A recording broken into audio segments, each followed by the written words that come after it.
Les groupes Office 365 vous offrent une panoplie d'outils pour collaborer. L'une des fonctionnalités les plus importantes, c'est la fonctionnalité de conversation.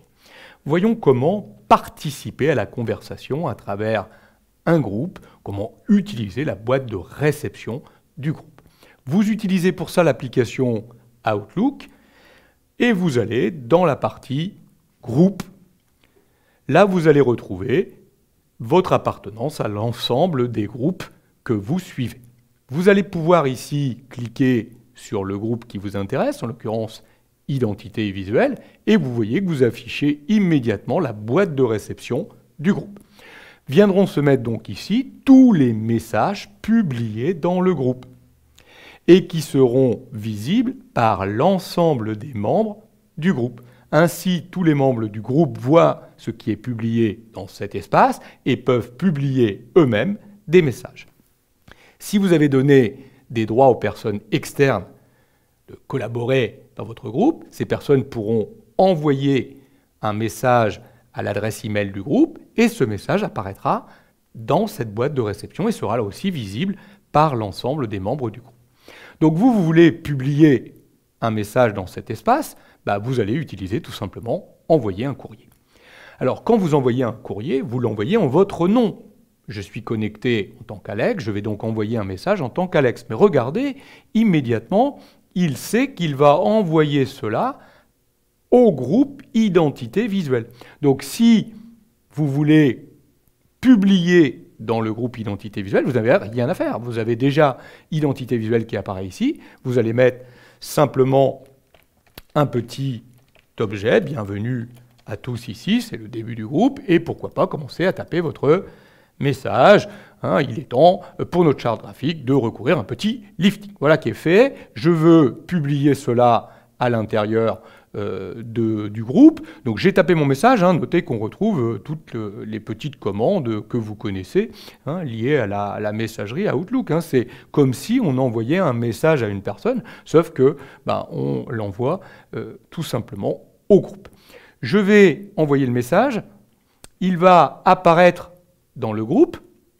Vous voyez que immédiatement, il est apparu dans Identité visuelle dont je fais partie, même si c'est moi qui l'ai publié, je le vois puisque je suis membre du groupe. Mais vérifions si je me positionne sur le compte d'un autre utilisateur, notamment de Vincent, qui lui aussi fait partie du groupe Identité visuelle. Vous voyez bien qu'il sait qu'il y a un nouveau message qui vient d'être publié dans ce groupe, qui a été publié par Alex. Donc il peut ouvrir ce message et il peut bien évidemment réagir au message. Il pourrait tout simplement mettre un petit j'aime et en faire une réponse. Alors évidemment, quand on a ici publié un message, à partir du moment où on fait une réponse,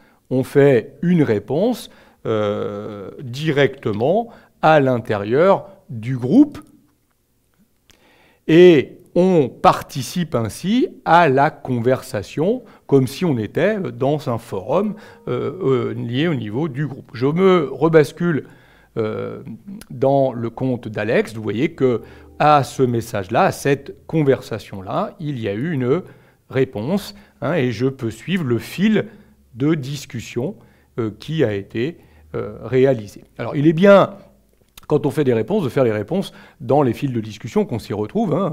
Évidemment, on pourrait repartir en dehors et renvoyer un autre courrier pour redémarrer une nouvelle conversation.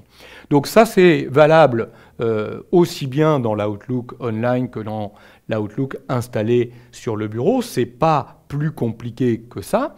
Notez que si je veux envoyer un courrier à une personne extérieure de mon entreprise ou un autre membre de mon entreprise qui ne fait pas partie du groupe, je peux le faire.